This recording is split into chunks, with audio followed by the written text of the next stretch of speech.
आप सभी का हमारे YouTube चैनल सम्राट आईएएस में स्वागत है। आज हम राजपूत काल में अगला वीडियो आपके लिए लेकर के आए हैं। इसमें आज हम राजपूत काल के 3 वंश देखेंगे, गहड़वाल वंश, चौहान वंश और चंदेल वंश। यहाँ से कुछ अगर महत्वपूर्ण क्वेश्चन बन सकते हैं तो उस पर भी हम लोग डिस्कस करेंगे। तो राजपूत काल में अगर गहड़वाल वंश की बात करें तो सबसे पहले गहड़वाल वंश, तो अगर हम इसके वंश परिचय की बात करें कि गहड़वाल वंश का वंश परिचय क्या है, तो इतिहासकार इस पर एक मत नहीं है। कहने का मतलब क्या हुआ कि इतिहासकार अपना भिन्न भिन्न मत रखते हैं और कुछ इतिहासकारों का मानना है कि यह राठौरों की एक शाखा है। क्या है? राठौरों की एक शाखा है। और कुछ इतिहासकारों का मानना है कि इस वंश का उदय 11वीं शताब्दी में मिर्ज़ापुर पहाड़ियों के आसपास हुआ है। तो हमने क्या बताया कि 11वीं शताब्दी में कुछ इतिहासकार ऐसा मानते हैं कि मिर्ज़ापुर पहाड़ियों के आसपास इस वंश का उदय होता है। जो आपके एग्ज़ाम के लिए महत्वपूर्ण है वो क्या है कि इस वंश के प्रमुख शासक कौन कौन से हो सकते हैं। एक सीक्वेंस के साथ हम इन्हें देखने की कोशिश करते हैं। तो जो सबसे पहला शासक था उसका नाम था चंद्रदेव। चंद्रदेव ने ही इस वंश की स्थापना की थी, इतिहासकारों का ऐसा मानना है। चंद्रदेव के बाद अगला शासक आता है जिसका नाम है मदनपाल। मदनपाल के बाद हम अगर आगे बढ़ेंगे तो अगला शासक आता है जिसका नाम था गोविंद चंद्र।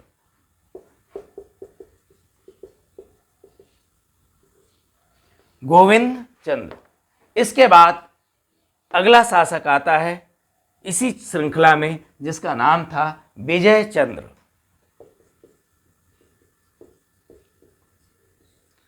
और विजय चंद्र के बाद आखिरी शासक था जिसका नाम था जयचंद्र। तो इस प्रकार हमने क्या देखा कि जो गहड़वाल वंश है, इतिहासकार इसकी उत्पत्ति के संबंध में भिन्न भिन्न मत और विचारधाराएं रखते हैं। कुछ इतिहासकारों का मानना है कि यह राठौरों की एक शाखा थी, उसी से गहड़वाल वंश की स्थापना होती है। कुछ इतिहासकार मानते हैं कि 11वीं शताब्दी में मिर्ज़ापुर पहाड़ियों के आसपास इस वंश का उदय होता है। और महत्वपूर्ण जो शासक हैं वो कौन कौन से हैं सीक्वेंस के साथ देखेंगे। तो इसमें सबसे पहला नाम किसका आता है? चंद्रदेव।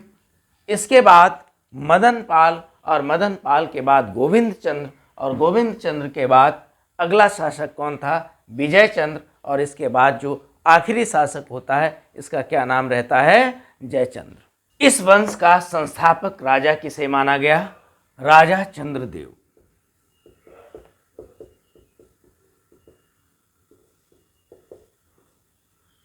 इसे क्या माना जाता है?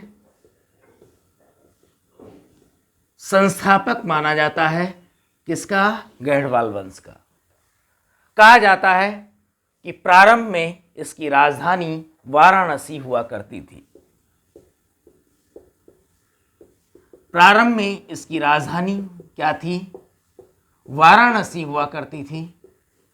इसकी राजधानी कहाँ हुआ करती थी? वाराणसी हुआ करती थी। और 1085 ईस्वी में इसने प्रतिहारों को हरा करके कन्नौज जीत लिया। क्या माना जाता है कि 1085 ईस्वी में इसने प्रतिहारों पर विजय पाई और प्रतिहारों पर विजय पाने के साथ साथ इसने क्या किया? कन्नौज को जीत लिया। और कन्नौज को जीतने के साथ ही इसने क्या किया है, कन्नौज को ही अपनी राजधानी बनाता है। हम क्या देख रहे हैं कि प्रारंभ में राजधानी वाराणसी थी, लेकिन जब इसने प्रतिहारों को जीता और जीतने के बाद इसने क्या किया है, कन्नौज को जीता और कन्नौज को जीतने के साथ साथ इसने कन्नौज को क्या बना लिया, राजधानी बना लिया। कहते हैं कि चंद्रदेव की मृत्यु के बाद क्या है, चंद्रदेव की मृत्यु के बाद 1104 ईस्वी में मदनपाल 1104 ईस्वी में मदनपाल राजगद्दी को संभालता है। मदनपाल के बाद एक दूसरा शासक आता है जिसका नाम है गोविंद चंद्र। क्या नाम है, गोविंद चंद्र। गोविंद चंद्र अत्यधिक महत्वाकांक्षी, साम्राज्यवादी और प्रतिभाशाली शासक था। यह 1114 ईस्वी से 1154 ईस्वी के मध्य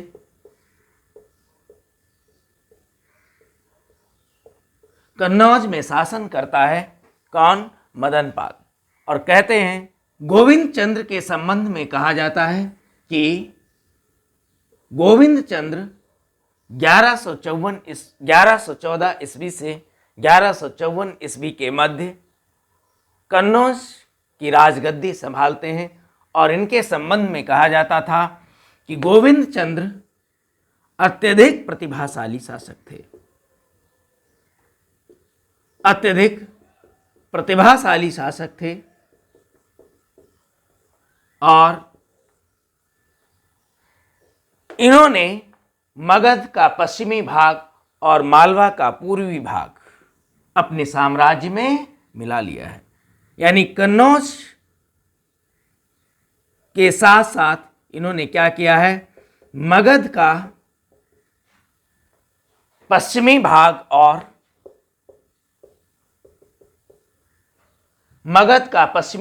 और मालवा का पूर्वी भाग अपने साम्राज्य में मिला लेते हैं। और कहते हैं कि लक्ष्मीधर इसका दरबारी विद्वान था। यानी इसके दरबार में एक विद्वान रहता था जो अत्यंत महत्वपूर्ण विद्वान हुआ है, जिसका नाम था लक्ष्मीचंद। और इस गोविंद चंद्र ने लक्ष्मीचंद को संरक्षण दिया था और इसने एक ग्रंथ लिखा था जिसका नाम था कृत्यकल्प तरु। बहुत महत्वपूर्ण ग्रंथ हुआ है, नाम क्या था, कृत्यकल्प तरु। यह आपसे क्वेश्चन पूछा जा सकता है। तो हमने क्या बताया कि जब राजा चंद्रदेव की मृत्यु हो जाती है, उसके बाद मदनपाल गद्दी संभालते हैं और मदनपाल के बाद गोविंद चंद अत्यंत महत्वपूर्ण शासक हुए हैं, जिनकी समय अवधि 1114 से 1154 ईस्वी के मध्य होती है। और गोविंद चंद जो है अत्यंत प्रतिभाशाली शासक थे। और कहते हैं कि इन्होंने अपने साम्राज्य में मगध के पश्चिमी भाग और मालवा के पूर्वी भाग को जीतते हैं। इनके दरबार में एक विद्वान था जिसका नाम था लक्ष्मीचंद, और यह लक्ष्मीचंद ने एक बहुत महत्वपूर्ण ग्रंथ लिखा था जिसका क्या नाम था, कृत्यकल्प तरु। गहणवाल वंश का इसके बाद जो अगला शासक आता है, इसका नाम था विजयचंद।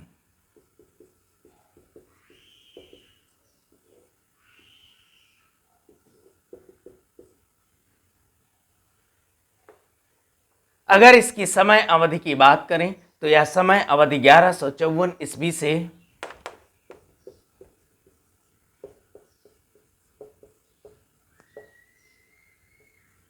1170 ईस्वी के मध्य की है। पिता की तरह यह अत्यंत योग्य शासक था।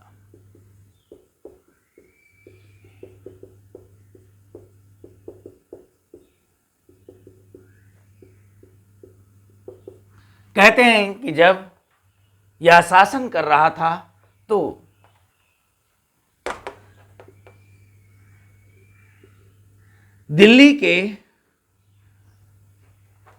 दिल्ली पर हमला होता है। और दिल्ली पर हमला कौन करता है? विग्रह राय और बीसल देव। विग्रह राय और बीसल देव दिल्ली पर हमला करते हैं। तो हमने क्या देखा कि यह पिता की तरह अत्यंत योग्य शासक था और 1154 ईस्वी से 1170 ईस्वी के मध्य इसकी समय अवधि है। और विजय चंद्र के बाद जो गहड़वाल वंश का अंतिम शासक आता है, इसका नाम था जयचंद।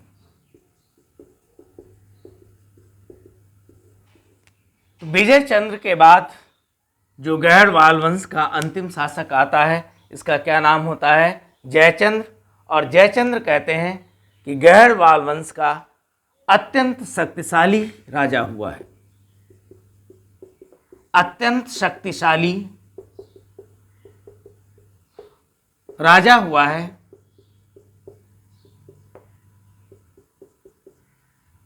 और इसके संबंध में ये कहा जाता है कि जब यह 1170 ईस्वी में कन्नौज का शासक बनता है, 1170 ईस्वी में जब यह कन्नौज का शासक बना तो इसने बड़ी कुशलता के साथ शासन किया है। और उस समय दिल्ली में एक राजा था जिसका नाम था पृथ्वीराज तृतीय। इसकी इससे दुश्मनी थी। उसके पीछे कहते हैं कि कारण क्या था कि जो जयचंद की बेटी संयोगिता थी, क्या थी? संयोगिता थी। इसको इसने क्या किया था?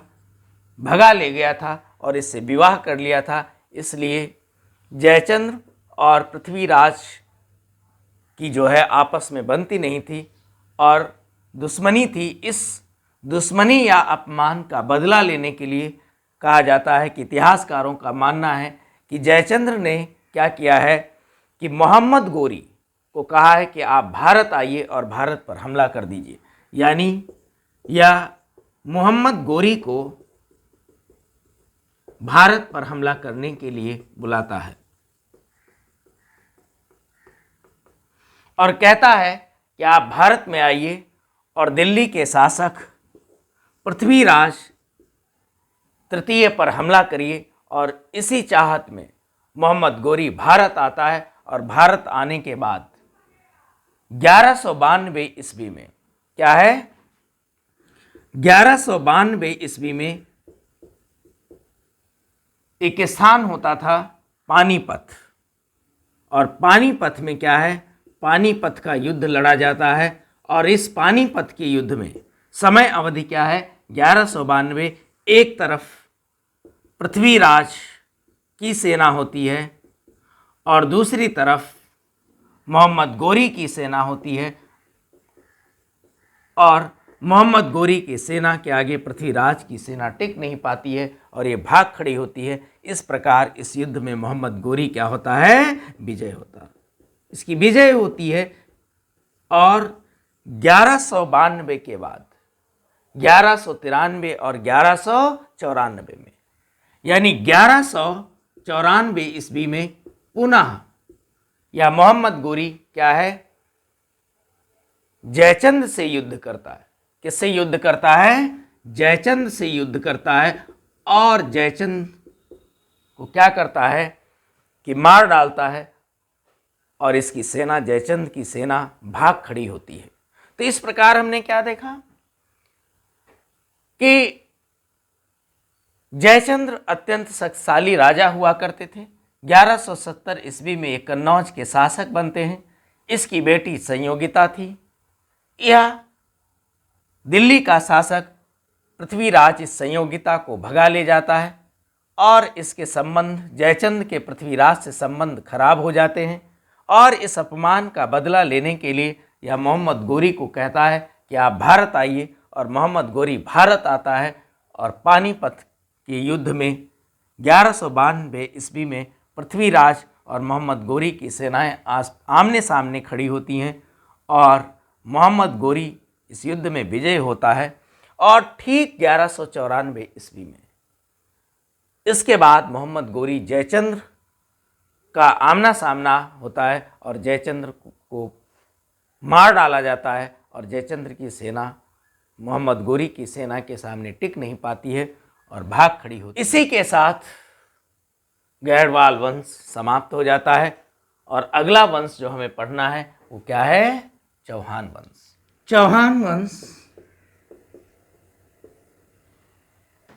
चौहान वंश के अगर वंश परिचय की बात करें तो एक महाकाव्य है जिसका नाम है हमीर महाकाव्य। क्या नाम है? हमीर महाकाव्य। और एक और साहित्यिक रचना है जिसका नाम है पृथ्वीराज रासो। तो हमीर महाकाव्य और पृथ्वीराज रासो के अनुसार जो चौहान थे यह चहमान के वंशज थे। किसके वंशज थे? चहमान के वंशज थे। कहते हैं कि इनकी उत्पत्ति सूर्य से हुई है। कहां से हुई है? सूर्य से। अगर हम वंश के राज्य विस्तार की बात करें तो चौहान वंश राजस्थान के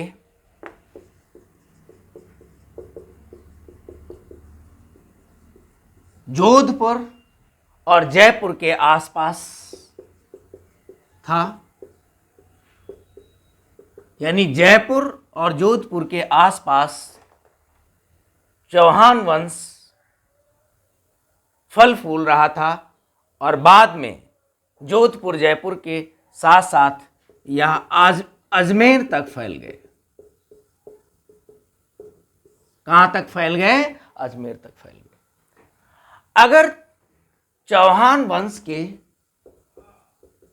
प्रमुख शासकों की बात करें तो जो पहला बहुत महत्वपूर्ण शासक था उसका नाम था विग्रहराज द्वितीय।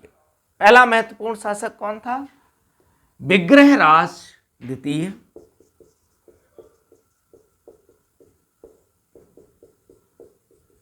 विग्रहराज द्वितीय के बाद जो अगला महत्वपूर्ण शासक आता है इसका नाम क्या था? अजयराज।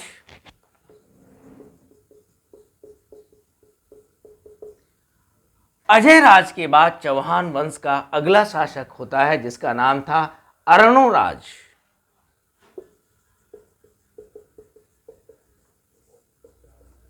और अर्णोराज के बाद जो अगला शासक आता है इसका नाम था विग्रहराज चतुर्थ, जो महत्वपूर्ण शासक है। क्या नाम था? विग्रहराज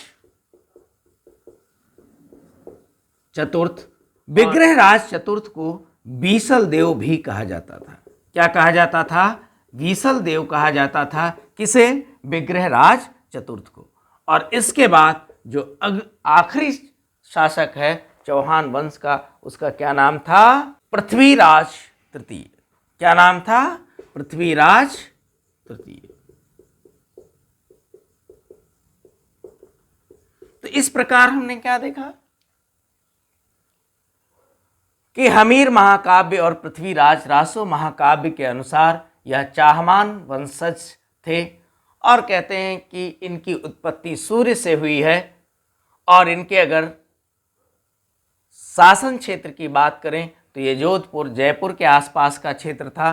बाद में यह अजमेर तक फैल गया। और जो महत्वपूर्ण शासक हुए हैं आपको जानना जरूरी है, उसमें पहला नाम किसका आता है? विग्रहराज द्वितीय का। दूसरा नाम किसका है? अजयराज का। और इसके बाद अर्णोराज और अर्णोराज के बाद विग्रहराज चतुर्थ।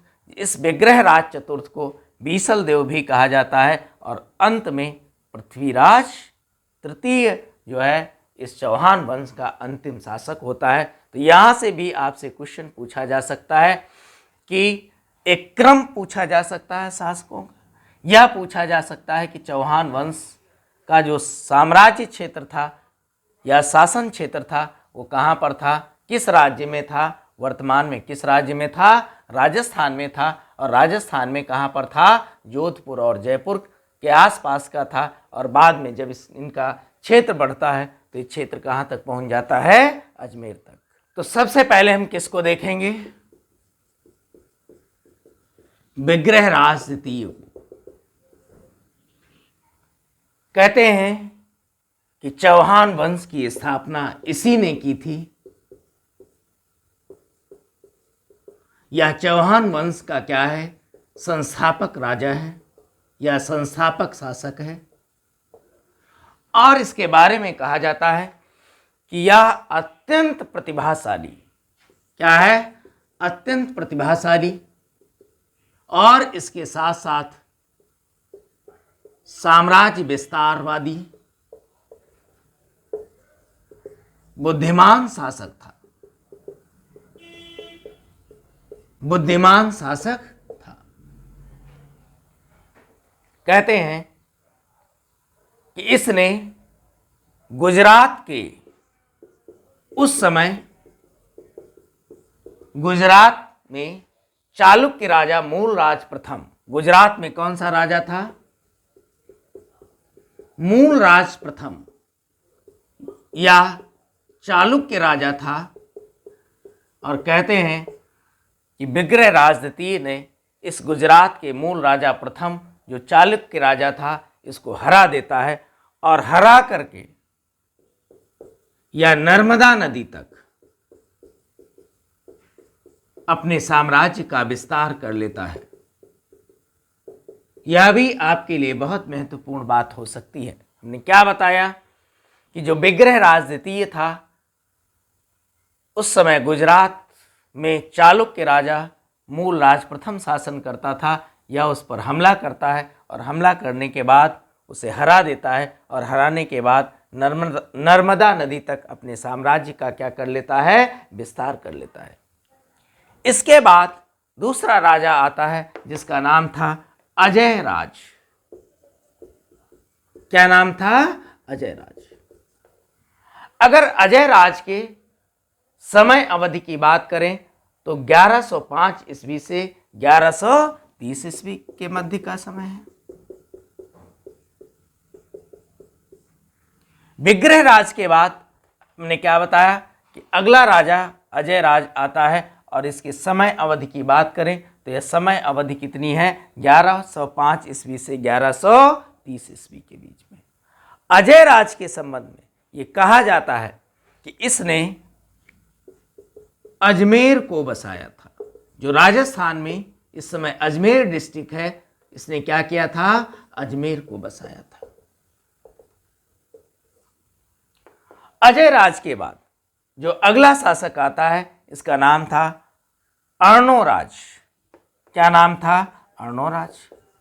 और कहते हैं कि अर्णोराज अपनी समय अवधि के दौरान हमेशा मुस्लिम शासकों से लड़ता रहा, और मुस्लिम शासकों से लड़ता ही नहीं रहा बल्कि मुस्लिम शासकों पर इसने उनको हराया है और उन पर विजय प्राप्त की है। ऐसा माना जाता है किसके संबंध में, अर्णोराज के संबंध में। तो हमने क्या बताया कि जो अजय राज थे, इन्होंने अजमेर शहर को बसाया था, और जो अर्णोराज थे, इनका जो अधिकांश समय गया है वो किस में गया है, मुस्लिम शासकों के लड़ने में। अर्णोराज के बाद चौहान वंश में एक बहुत प्रतिभाशाली ताकतवर राजा आता है जिसका नाम था विग्रहराज चतुर्थ।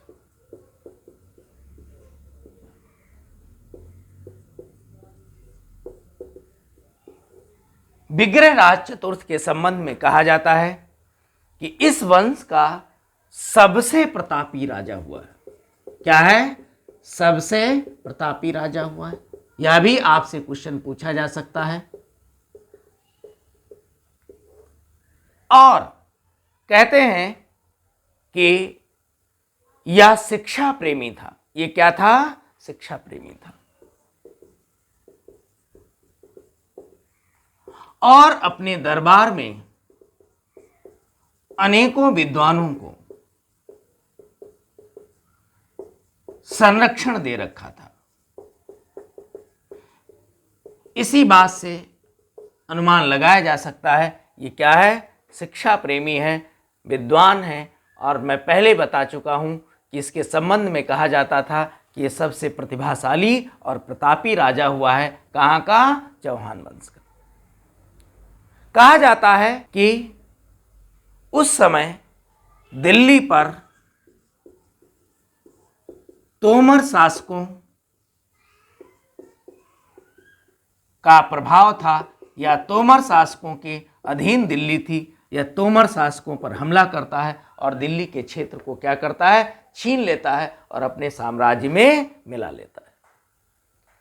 विग्रहराज के बाद जो अगला शासक आता है उसका नाम था पृथ्वीराज तृतीय। इस पृथ्वीराज तृतीय को राय पिथौरा भी कहा जाता था। किस उपनाम से जाना जाता है? राय पिथौरा के उपनाम से। और अगर हम इस पृथ्वीराज या राय पिथौरा के समय अवधि की बात करेंगे तो यह क्या थी? 1179 ईस्वी से 1192 ईस्वी के मध्य की थी। तो जो पृथ्वीराज तृतीय था, कहते हैं कि मोहम्मद गोरी से इसका सामना होता है और इस युद्ध को तराइन युद्ध के नाम से जाना गया। तो स्थान कौन सा है? तराइन। और समय अवधि की अगर बात करें तो ये समय अवधि क्या है? 1191 ईस्वी। और एक तरफ पृथ्वीराज की सेना होती है और दूसरी तरफ मोहम्मद गोरी की सेना होती है।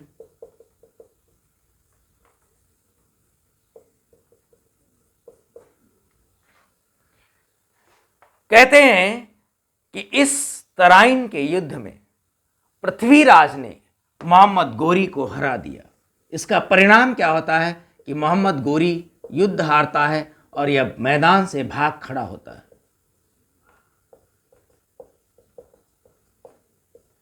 और मोहम्मद गोरी इस बात से अत्यधिक अपमानित होता है और वे क्या करता है कि एक साल बाद लगभग 1192 ईस्वी में पुनः ये तराइन आता है और पृथ्वीराज से इसका युद्ध होता है। यानी एक तरफ पृथ्वीराज की सेना थी और दूसरी तरफ किसकी सेना थी? मोहम्मद गोरी की सेना थी। और बहुत अधिक समय नहीं लगता है। मोहम्मद गोरी क्या करता है कि पृथ्वीराज को पकड़ लेता है और पकड़ करके जीवित पकड़ता है और जीवित पकड़ने के बाद इसको अपने साथ ले जाता है और यहीं पर उसकी क्या करता है? हत्या कर देता है। इसको मरवा डालता है पृथ्वीराज को। और इस प्रकार चौहान वंश का क्या होता है? अंत हो जाता है। और दिल्ली तथा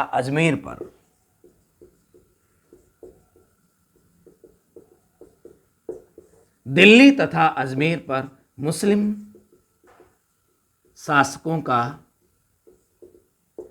परचम लहराता है और समय के साथ ही उस पर शासन करने लगते हैं।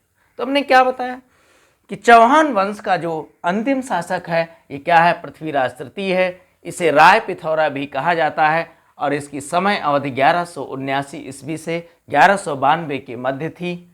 इसका युद्ध मोहम्मद गोरी से तराइन स्थान पर 1191 ईस्वी में होता है। यहाँ से क्वेश्चन पूछे जाते हैं और कहते हैं कि पृथ्वीराज ने मोहम्मद गोरी की सेना को हरा दिया।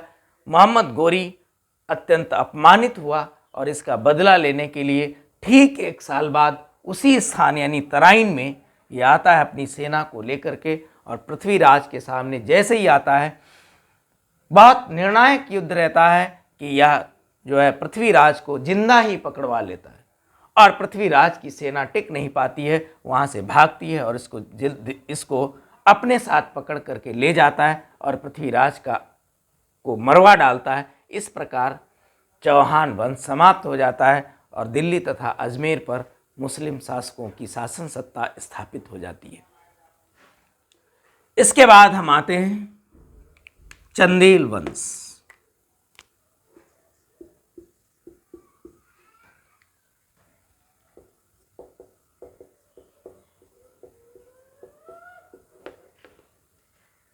अगर चंदेल वंशों के वंश परिचय की बात करें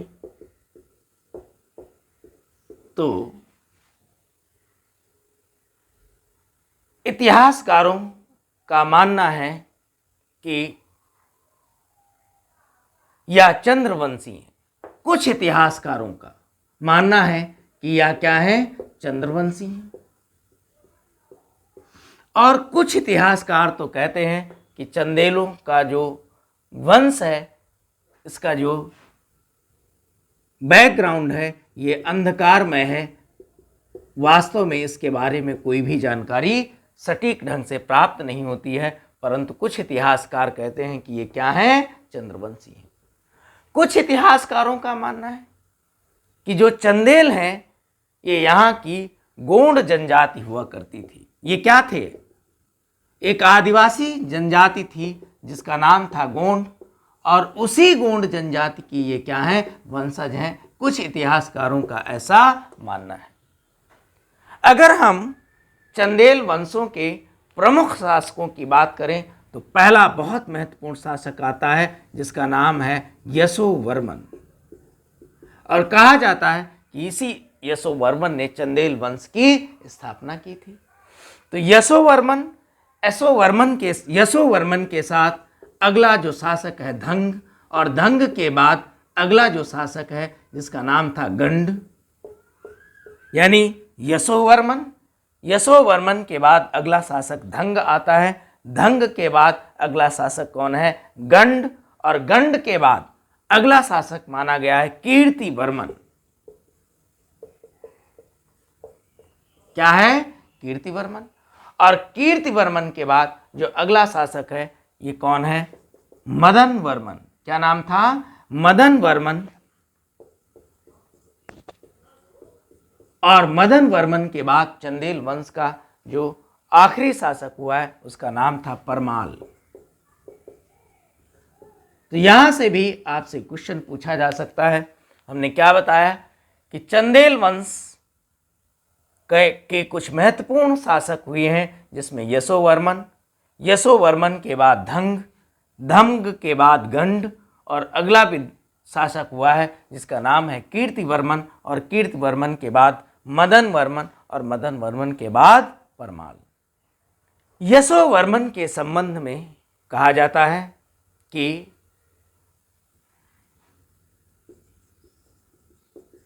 यशोवर्मन की जो समय अवधि है ये क्या है, 930 ईस्वी से 950 ईस्वी के मध्य।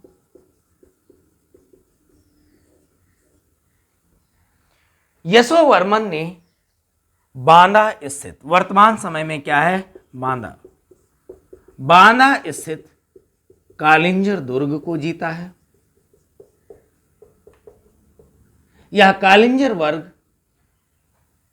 पहाड़ियों को काट करके एक दुर्ग के रूप में तब्दील किया था, और वर्तमान समय में यह कहाँ पर स्थित है, बांदा में स्थित है।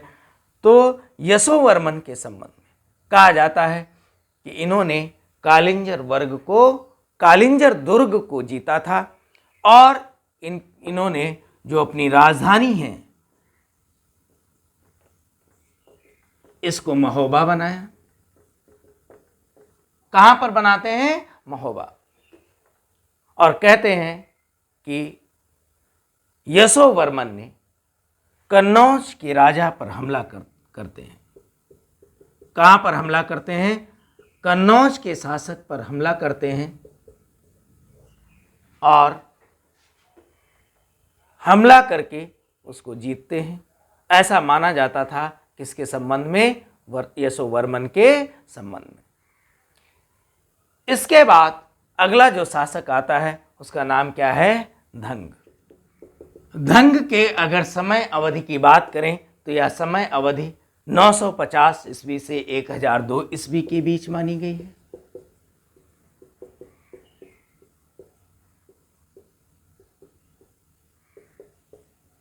तो धंग की जो समय अवधि है ये क्या मानी गई है? 950 ईस्वी से 1002 ईस्वी के मध्य। कहा जाता है कि धंग ने प्रयाग, कालिंजर और ग्वालियर,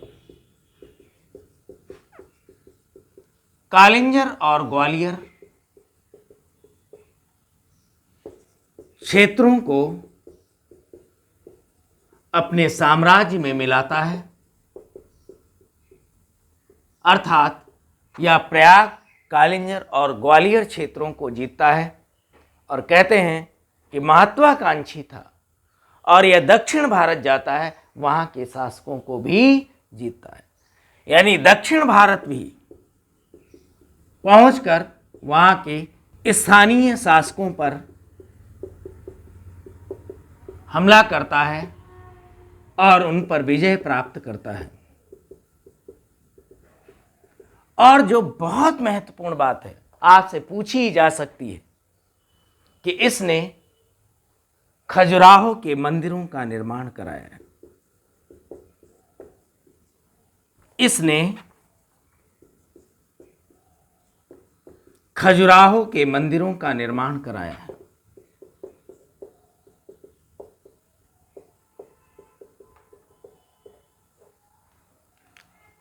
इस प्रकार क्या देखते हैं कि 950 ईस्वी से 1002 ईस्वी के मध्य चंदेल वंश का ये प्रमुख शासक होता है। प्रयाग, कालिंजर और ग्वालियर क्षेत्रों को जीतता है और अपने साम्राज्य क्षेत्र में मिला लेता है। दक्षिण भारत जाता है, वहाँ के शासकों पर भी हमला करता है और उन पर विजय प्राप्त करता है। इसके साथ साथ जो बहुत महत्वपूर्ण बात है वो क्या है कि इसने खजुराहो के मंदिरों का क्या किया है? निर्माण कराया है। इसके बाद अगला शासक आता है जिसका नाम था गंड। और गंड की यदि समय अवधि की बात करें तो 1002 ईस्वी से 1017 ईस्वी तक के मध्य की जो समय अवधि है ये किसकी है? गंड की है। और कहते हैं कि गंड ने महमूद गजनवी के खिलाफ जाकर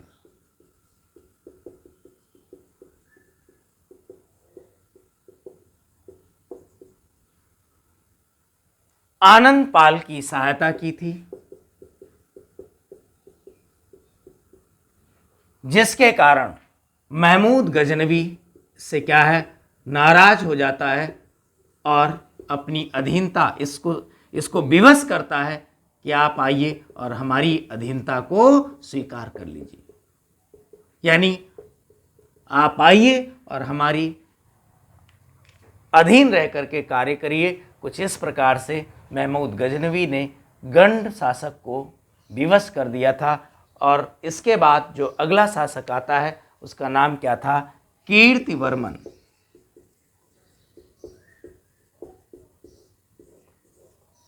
कीर्तिवर्मन की अगर समय अवधि की बात करें तो 1070 ईस्वी से 1100 ईस्वी के मध्य मानी गई है। और कीर्तिवर्मन कहते हैं कि इस वंश का अत्यधिक शक्तिशाली शासक था। क्या था? अत्यधिक शक्तिशाली शासक था। कीर्तिवर्मन अत्यधिक शक्तिशाली शासक था। इसने महोबा में कीरत नगर को बसाया था। कहाँ पर? महोबा में कीरत नगर को बसाया और यहीं पर कीरत सागर नाम से एक झील का भी निर्माण कराता है। ठीक है। कहते हैं कि कीर्तिवर्मन कला और साहित्य प्रेमी था। क्या था? कला और साहित्य प्रेमी था। इसके बाद एक अगला शासक आता है जिसका नाम था मदन वर्मन। क्या नाम था? मदन वर्मन। कीर्ति वर्मन के बाद अगला शासक आता है, क्या नाम था? मदन वर्मन। और मदन वर्मन की जो समय अवधि मानी गई है वो क्या है? 1129 से 1153 के मध्य। 1129 से 1153 के मध्य। और कहते हैं कि जो मदन वर्मन था, इसने गुजरात के चालुक्य राजा सिद्धराज, क्या है? गुजरात के चालुक्य राजा सिद्धराज, चालुक्य राजा सिद्धराज को हराता है।